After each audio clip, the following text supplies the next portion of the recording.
Pemirsa Hidup TV dimanapun Anda berada, apa kabar Anda semua? Selamat berjumpa dalam acara baru kita, AMDG. Acara apa ini? Nanti saya ajak Anda untuk berbincang-bincang dan mengetahui lebih jauh. Dan saat ini sudah hadir bersama saya di studio seorang narasumber kita.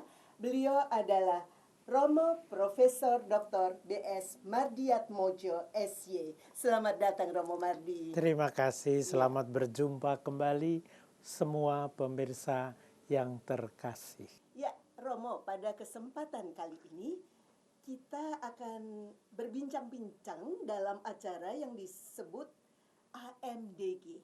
Sebetulnya mungkin para pemirsa pasti ingin tahu lebih dulu apa sih AMDG itu, Romo? Saya kira selayaknya kalau para pemirsa tahu dengan lebih persis.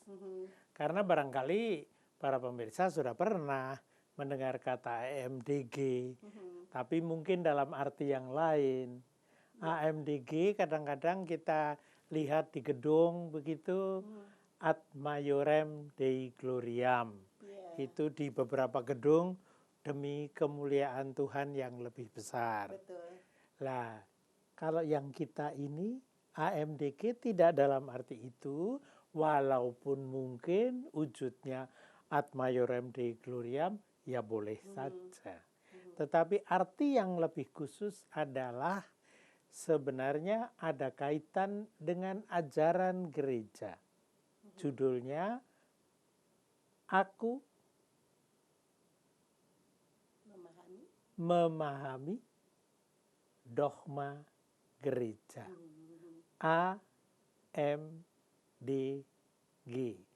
Aku memahami dogma gereja. Ya. Itu maksudnya. Jadi singkatan dari AMDG itu, Betul. aku memahami dogma gereja. Ya. Ya, Romo, acara ini dipandang perlu. Sebetulnya seberapa pentingnya, Romo? Seberapa penting? Begitu banyak orang-orang yang begitu sering mendengar gereja ngajar ini, gereja ngajar itu, dikatakan oleh Bapak Paus, dikatakan oleh Bapak Uskup, oleh imam atau oleh guru agama. Begitu banyak dogma gereja. Kadang-kadang untuk umat penjelasan itu perlu. Bila tidak, lalu hanya hafal A, B, C, D, tetapi maknanya apa? Artinya apa? Dan itu seringkali membutuhkan bahwa kita tahu latar belakangnya apa, dulu lahirnya bagaimana, sehingga acara ini dimaksudkan untuk sedikit banyak membantu umat agar dogma-dogma itu tidak hanya berjajaran dan disimpan di buku, tetapi menjadi sesuatu yang punya arti bagi umat. Nah, sebelum kita berlanjut nih, Romo, saya ingin menanyakan dulu. Rasanya belum tentu semua orang memahami pengertian dogma itu seperti apa, ya. Apa sih bedanya dengan ajaran? Nah, boleh tolong dijelaskan itu dulu, Romo. Dogma adalah ajaran resmi gereja. Kenapa saya memakai tekanan ajaran resmi gereja? Karena kalau kita berjumpa dengan segitu banyak orang, ada kemungkinan bahwa kita mendengar gereja mengatakan ini, gereja mengatakan itu, gereja mengatakan ini, gereja berpendapat begitu. Gereja mengatakan silahkan berpolitik, yang lainnya mengatakan hati-hati kalau berpolitik. Sebenarnya yang merupakan ajaran resmi gereja itu yang mana? Dan kalau itu yang merupakan ajaran gereja, asalnya dari mana? Dan kalau sudah ketahuan asalnya dari mana, sekarang ini artinya apa? Dan lalu gunanya untuk apa? Jangan-jangan hanya kumpulan aja, tumpukan kertas atau tumpukan pengetahuan, sulit untuk difahami. Untuk apa artinya apa? Untuk saya artinya apa? Ya, dan Romo sebetulnya pengertian dogma ini tadi kelihatannya lebih serius ya dari sekedar ajaran begitu ya Romo ya. Ya. Nah, tapi kan tentu ada maksudnya Romo. Ya, dibilang serius, iya bolehlah. Tapi maksudnya serius dalam arti bukan sesuatu yang boleh dibuat oleh seseorang begitu saja. Kalau kita memperhatikan berbagai macam ungkapan yang keluar di radio atau televisi, entah oleh pengkhotbah A, pengkhotbah B, kadang-kadang orang bertanya, itu pendapat dia sendiri ataukah pendapat resmi gereja? Itu saja sudah seringkali menimbulkan pertanyaan dan keraguan-raguan. Jangan-jangan itu hanya pendapat dia. Bahkan kalau itu guru yang bukan main hebatnya, tetap juga bisa. Apa itu hanya pendapat dia? Atau memang ajaran gereja yang sesungguhnya? Apalagi kalau pendapat itu dari seseorang dan orang lainnya berbeda ya Romo ya. Ya. Walaupun mungkin membicarakan hal yang sama. Benar. Dan terkait dengan gereja begitu Ya. ya Romo ya. Iya. Karena itu diperlukan dogma ini ya Romo. Benar. Nah tadi di awal juga Romo mengatakan AMDG itu ada singkatan lainnya. Apa saja Romo? AMDG tadi sudah disebut Ad Maiorem Dei Gloriam.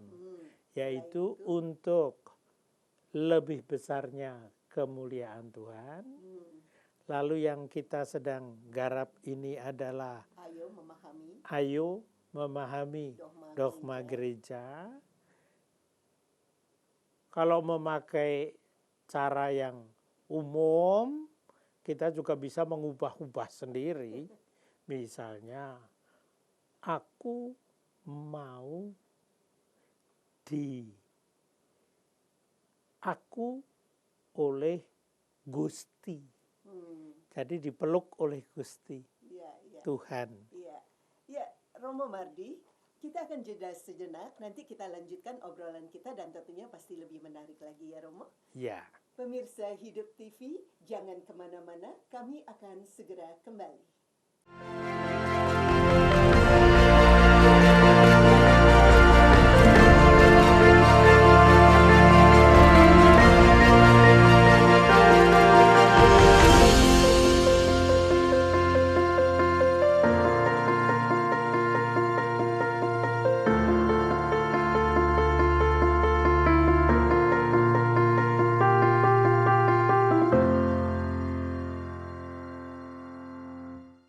Pemirsa Hidup TV, kembali bersama kami dalam acara AMDG. Ayo memahami dogma gereja. Ya, Romo Mardi, di sesi ini saya ingin bertanya Romo. Kan dogma gereja itu antara lain tujuannya agar kita bisa mempunyai pegangan kan ya Romo ya. Benar. Dan pegangan ini yang tepat lah, yang sesuai dengan ajaran gereja begitu ya Romo. Benar. Nah, tentunya orang mencoba memahami dogma gereja ini antara lain untuk mendekatkan diri pada Tuhan. Ya. Nah, melalui pengenalan atas dogma, kita ingin bisa lebih mengenal Tuhan. Sebetulnya Romo, sejauh apa sih kita perlu mengenal Tuhan? Kalau bisa jauh sekali. Artinya begini. Saya yakin semua pemirsa pada dasarnya dekat dan mau dekat dengan Tuhan. Pertama, Soalnya adalah dekatnya seberapa? Pakai meteran? Atau dekatnya pakai penyelaman lebih dalam? Itu macam-macam caranya orang memahami kedekatan. Seperti kalau kita mempunyai teman baik. Apa artinya baik? Oh, dekat. Seberapa dekat? Berarti kalau teman, sahabat, dapat curhat sewaktu-waktu. Dapat kontak kapanpun juga dan tak akan merasa terganggu. Karena kan ada teman yang sudah telepon lagi. Ini lagi SMS lagi. WA lagi. Sedangkan teman yang lain yang sungguh dekat mau memahami. Ada maksud. Ada kerelaan. Itu ada kedekatan. Nah, sekarang kita ngomong tentang Tuhan. Tentang Tuhan kan kita bisa ngomong secara sangat formal, sangat resmi. Contoh, kalau seorang presiden ngomong dengan anaknya, ya nggak usah formal-formal karena dekat. Kalau presiden bicara dengan menteri yang setiap hari atau seminggu sekali kontak, ya tentu enak dekat. Bayangin, kalau saya ngomong, Pak Presiden, saya mau ngomong, kan ya nggak bisa ngomong dengan dekat-dekat. Nah, begitu pula dengan Tuhan, kita melihat bahwa Tuhan itu rela untuk berbicara dengan kita. Pertanyaannya, apa kita rela berdekatan dengan Tuhan?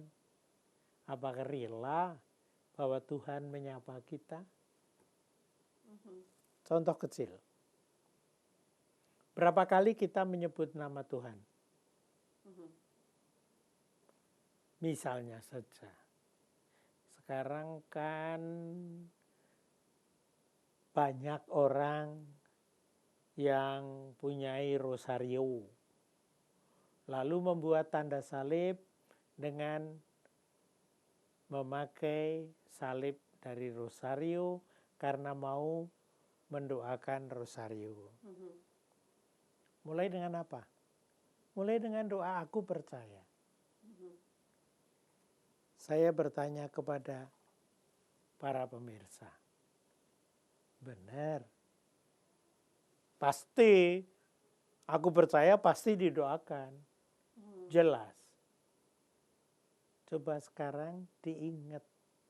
Kapan pemirsa sungguh sadar sedang ngomong dengan Tuhan? Apakah pernah? Pokoknya mulai aku percaya itu dimulai sambil dalam nama Bapa dan Putra dan Roh Kudus. Amin. Aku percaya karena Allah Bapa yang Maha Kuasa. Dan seterusnya. Benar. Mengira bahwa dengan demikian kita menyapa Tuhan.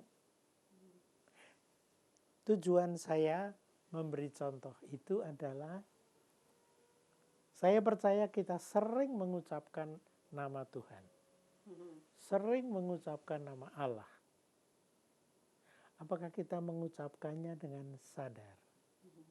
Apakah kita mengucapkannya tidak hanya dengan sadar, tetapi dengan cermat dan mesra?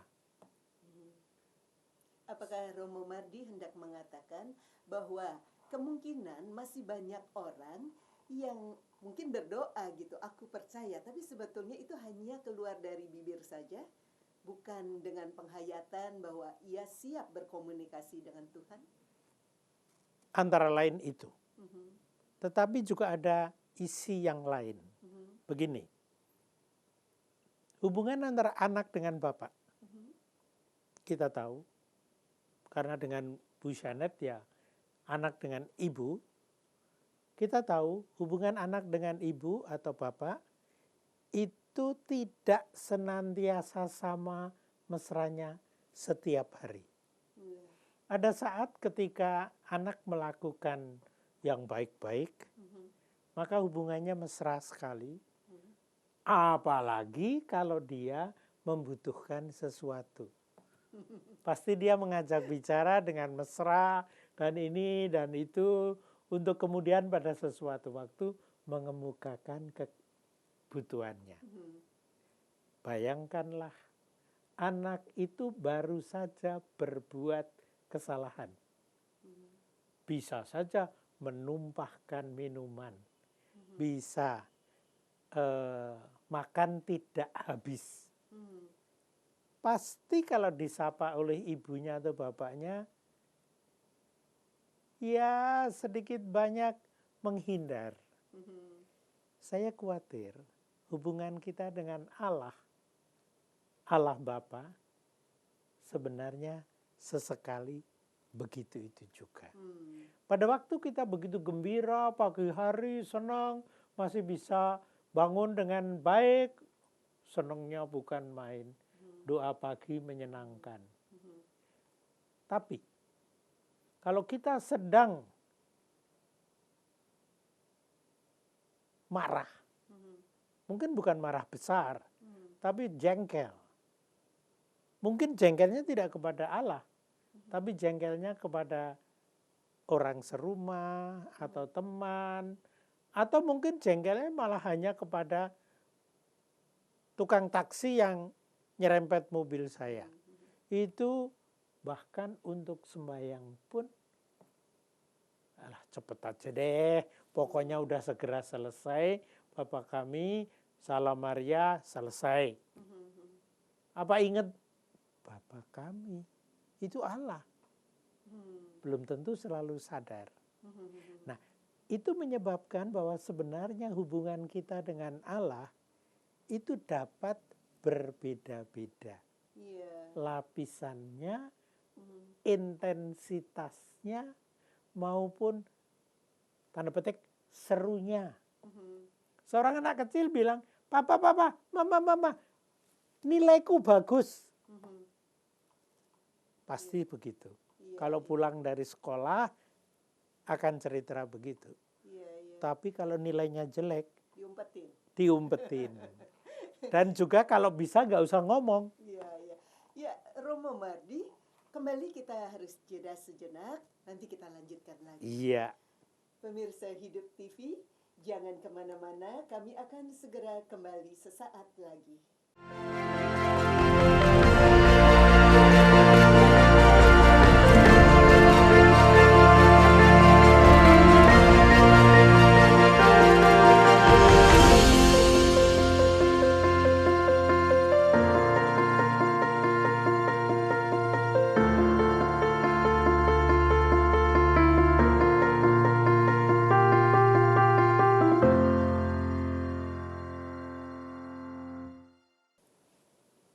Pemirsa Hidup TV, terima kasih masih bersama Romo Mardiatmojo dan saya dalam acara AMDG.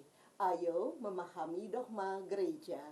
Ya, Romo Mardi, sebelum ini tadi kita sudah bicara tentang kedekatan manusia dengan Tuhan.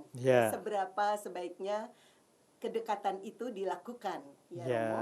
Nah, sekarang saya ingin menanyakan satu hal nih Romo. Apa sebetulnya kaitan dogma ini dengan kekristenan kita? Seberapa jauh keterkaitan itu, Romo? Kadang-kadang kita mengenali kekristenan dengan beberapa tanda lahiriah.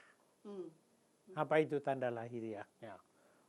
Ada yang pakai kalung salib. Ada yang pakai nama depan lalu nama sendiri. Nama depannya Franciscus atau entah apa.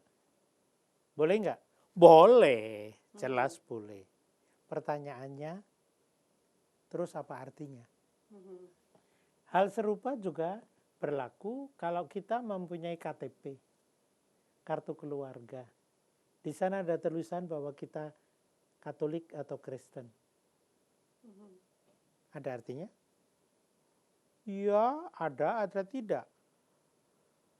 Misalnya, nama baptis saya dalam KTP hilang. Kenapa? Kepanjangan. Oh. Maka dipotong. Udah, itu kan hanya soal teknis. Tapi ada juga orang-orang yang secara resmi mengatakan, tolong nama baptisku jangan dimasukkan dalam semacam surat. Supaya nggak terlalu kelihatan kalau Kristen. Nggak tahu sih alasannya apa. Apa ada kaitan dengan kenaikan pangkat atau apa, saya nggak tahu. Tapi ada juga yang saya tahu, seorang bapak sekian waktu yang lalu mau diangkat menjadi seorang pejabat, dan dia mengatakan, saya mohon Francesco Saverio saya ditulis. Saya tidak mau bahwa itu hilang. FX. Itu ungkapan kekristenan. Ada juga kekristenan jenis lain, yaitu mengerti ajaran-ajaran Tuhan Yesus. Ajaran-ajaran Tuhan Yesus itu kita pahami apabila kita sering membaca kitab suci penuh dengan ajaran-ajaran Yesus Kristus. Tapi kitab suci itu kan ditulis 2000 tahun yang lalu. Karena itu dengan menggunakan cara bicara yang tidak begitu sama dengan cara bicara kita. Kemudian cara bicara yang ada di dalam Alkitab dipindahkan masuk ke dalam ajaran para bapak gereja, dalam ajaran tradisi gereja, dan dalam ajaran para magisterium, yaitu guru gereja, yaitu kuasa mengajar gereja. Dan karena dari sekian tebal menjadi sesuatu yang lebih pendek, maka kadang-kadang kata-kata yang dipakai juga tidak mudah dipahami. Oleh sebab itu, di dalam AMDG kita mencoba menguraikan sedikit. Contoh yang sangat mencolok bagi saya adalah bahkan para rasul saja yang tiap hari bergaul bersama dengan Tuhan Yesus, kadang-kadang bertanya, tadi ngomong apa toh? Itu maksudnya apa sih? Itu teman. Lah kita yang sudah lama berjauhan waktu dan tempat dengan Tuhan Yesus memerlukan kita melihat ajarannya begini, sebenarnya latar belakangnya apa, kaitannya dengan yang dalam Alkitab apa, lalu harus saya pahami bagaimana, dan lalu langkah berikutnya harus saya laksanakan bagaimana. Romo, waktu kita tinggal singkat sekali, tapi saya ingin bertanya Romo. Dalam hal tadi ada orang yang sengaja menghilangkan nama baptisnya, atau ada orang yang sengaja ingin dicantumkan nama baptisnya. Sebetulnya sebagai orang Kristen, itu harusnya kita lebih baik seperti apa, Romo? Kata lebih baik berkaitan dengan lebih buruk atau lebih baik, ya? Nah, ini sangat erat berkaitan dengan situasi dan kondisi setempat. Apakah kalau tadi karena kekhawatiran, misalkan nanti dia dikucilkan dan sebagainya, apakah itu secara prinsip menyalahi atau sebetulnya bisa difahami? Menurut saya, kalau dalam kedudukan yang penting, seyogianya kita berani mengatakan, saya namaku FX Sudiono, misalnya. Namaku YB Sumarlin. Namaku IY Kasimo. Iya, iya, Semua orang tahu. iya, Dan semua orang tahu itu Katolik. iya. Dan nggak ada kok yang mengejar-ngejar mereka. Iya. Iya, Romo Mardi, sayang sekali waktu kita sudah habis. Ya. Terima kasih sekali atas kehadirannya di sini. Kembali. Pemirsa Hidup TV, dogma gereja perlu kita ketahui, kita mengerti, dan kita terapkan dalam hidup kita sehari-hari. Dogma gereja adalah tuntunan agar kita tak salah melangkah dalam hidup kita kini dan nanti. Karena itu, ayo ikuti terus AMDG. Ayo memahami dogma gereja agar kita melangkah dengan gembira. AMDG. Demikian perbincangan kita kali ini. Semoga banyak manfaatnya bagi Anda semua. Selamat melanjutkan aktivitas Anda dan jangan lupa untuk selalu mengamalkan Pancasila. Semakin adil, semakin beradab. Romo Mardiatmojo SY dan saya Mia Syaneta pamit undur diri dari ruang Anda. Sampai berjumpa kembali pada kesempatan berikutnya. Salam damai. Salam damai.